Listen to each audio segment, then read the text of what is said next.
ایک بھیڑ بکریوں والی قوم چپ کر کے ان کو پاکستان کا آئین توڑنے دیں گے؟ کسی غلط فہمی میں نہ رہیں.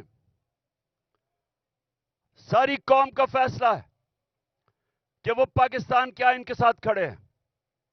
اور چیف جسٹس کے اوپر جس طرح کا پریشر ڈالا جا رہا ہے، جس طرح اس کے خلاف پروپیگنڈا کر رہا ہے یہ مافیا، جو ججز کے خلاف پروپیگنڈا کر رہا ہے، میں آج یہ مافیا کو بتانا چاہتا ہوں کہ ساری قوم اس ملک کے آئین اور اس ملک کے ججز کے ساتھ کھڑی ہے جو آئین کے ساتھ کھڑے ہیں. اور میں آج اناؤنس کر رہا ہوں کہ انشاءاللہ اگلے ہفتے سے میں جلسے کروں گا، شروع کروں گا ادھر سے، اور 14 مئی تک اٹک تک جلسے کروں گا.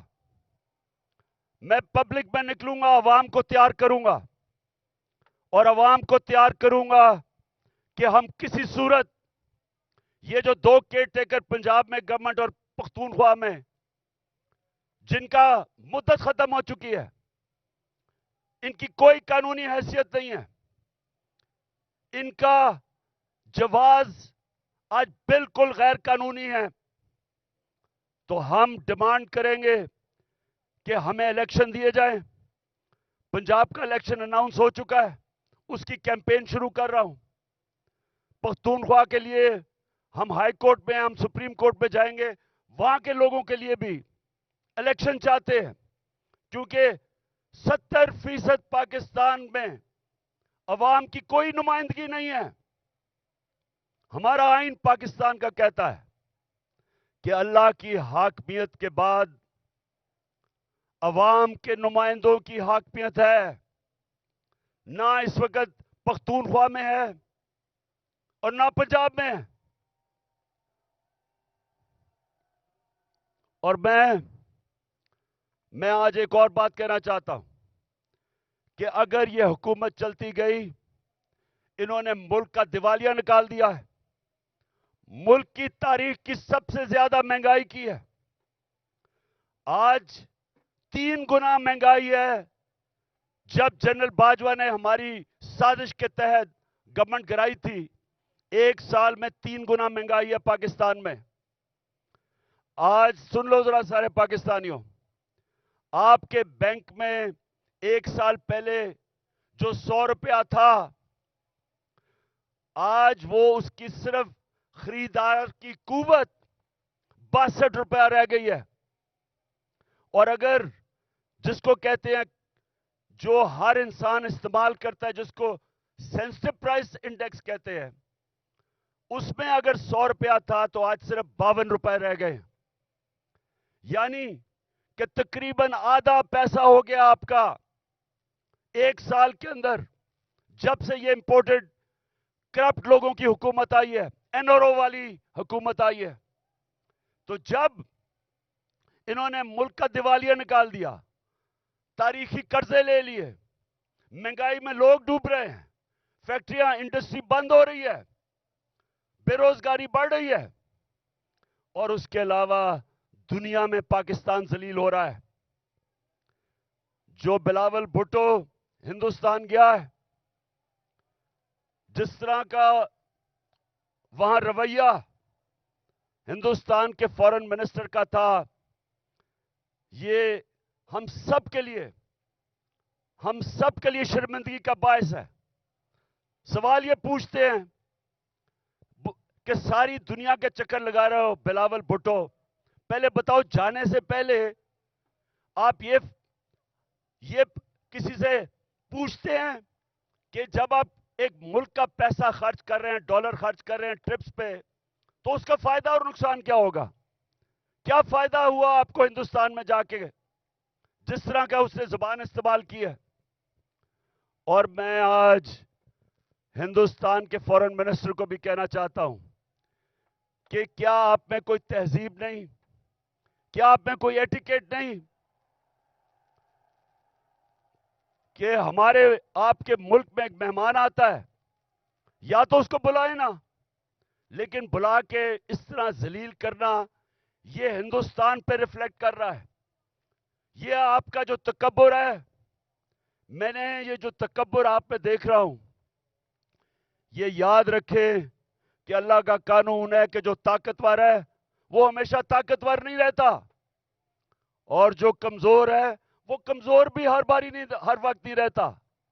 انشاءاللہ ہمارا ملک اٹھے گا اور قانون کی حکمرانی کے اوپر ہم کھڑا کریں گے، رول آف لا پہ اس قوم کو کھڑا کریں گے اور انشاءاللہ ایک عظیم ملک بنائیں گے.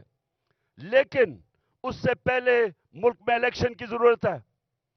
اس ملک میں الیکشن ہو، عوام کے نمائندے اوپر آئیں.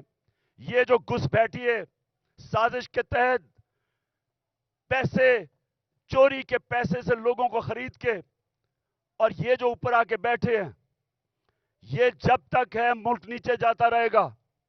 یہ جو جنرل باجوہ نے تحفہ دیا ملک کو، جو اس ملک کو تباہی، جو جنرل باجوہ نے ملک سے کیا ہے، کوئی دشمن بھی نہیں کر سکتا تھا. کوئی دشمن ایک سال میں پاکستان کو وہ نقصان نہیں پہنچا سکتا تھا جو جنرل باجوہ پہنچا کے گیا. اور یہ جو شہباز شریف ہے، میں سے سوال پوچھتا ہوں کہ تم برطانیہ کیا کر رہے ہو؟ تم جو برطانیہ چلے گئے ہو، آپ کے پاس ٹائم اتنا زیادہ ہے؟ کیا آپ کو پتا نہیں کہ یہاں 2 دن پہلے 6 ہمارے فوجی شہید ہوئے، 7 پارا چنار میں ٹیچر کو انہوں نے گولیاں ماری. مہنگائی تاریخی ہے. ان حالات کے اندر تم کیسے ملک چھوڑ کے وہاں چلے گئے؟ کیونکہ پیسہ تمہارا باہر پڑا ہے، بھائی تمہارا مفرور باہر بیٹھا ہوا ہے، بزنسز آپ کی باہر ہیں، بچے آپ کے باہر ہیں.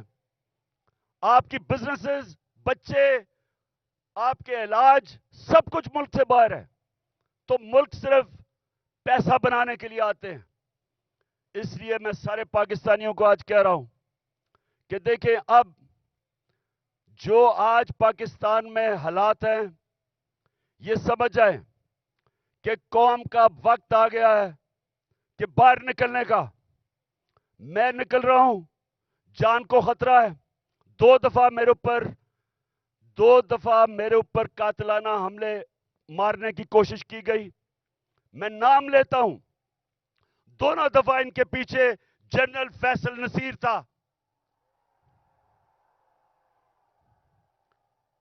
مجھے بھی اس نے مارنے کی کوشش کی، اور یہ پیچھے تھا جو تشدد ہوا اعظم سواتی پہ، اس کے پیچھے بھی یہی تھا. ارشد شریف کے قتل کے پیچھے بھی یہی تھا. اور مجھے نہیں سمجھ آ رہی کہ ایک بلاول بھٹو کے کہنے پہ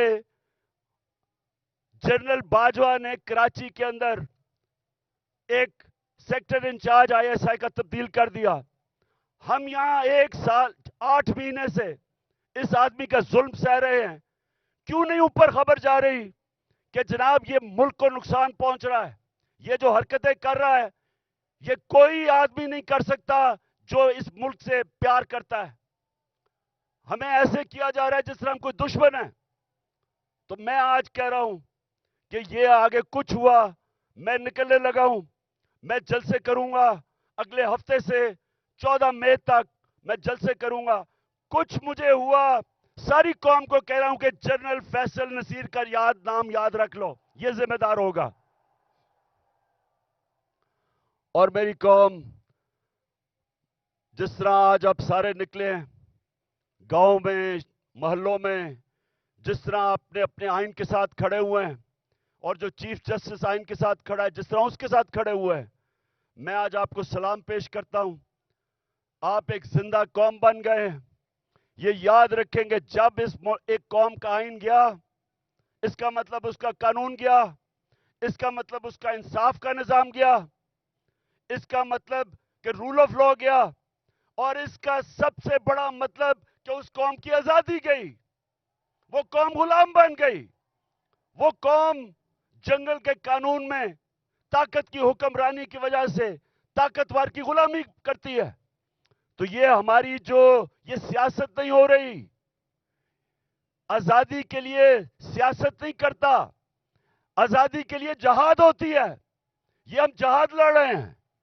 ہم اپنے ملک کو آزاد کرنے کے لیے, قانون کی حکمرانی قائم کرنے کے لیے ہم سب جہاد لڑ رہے ہیں.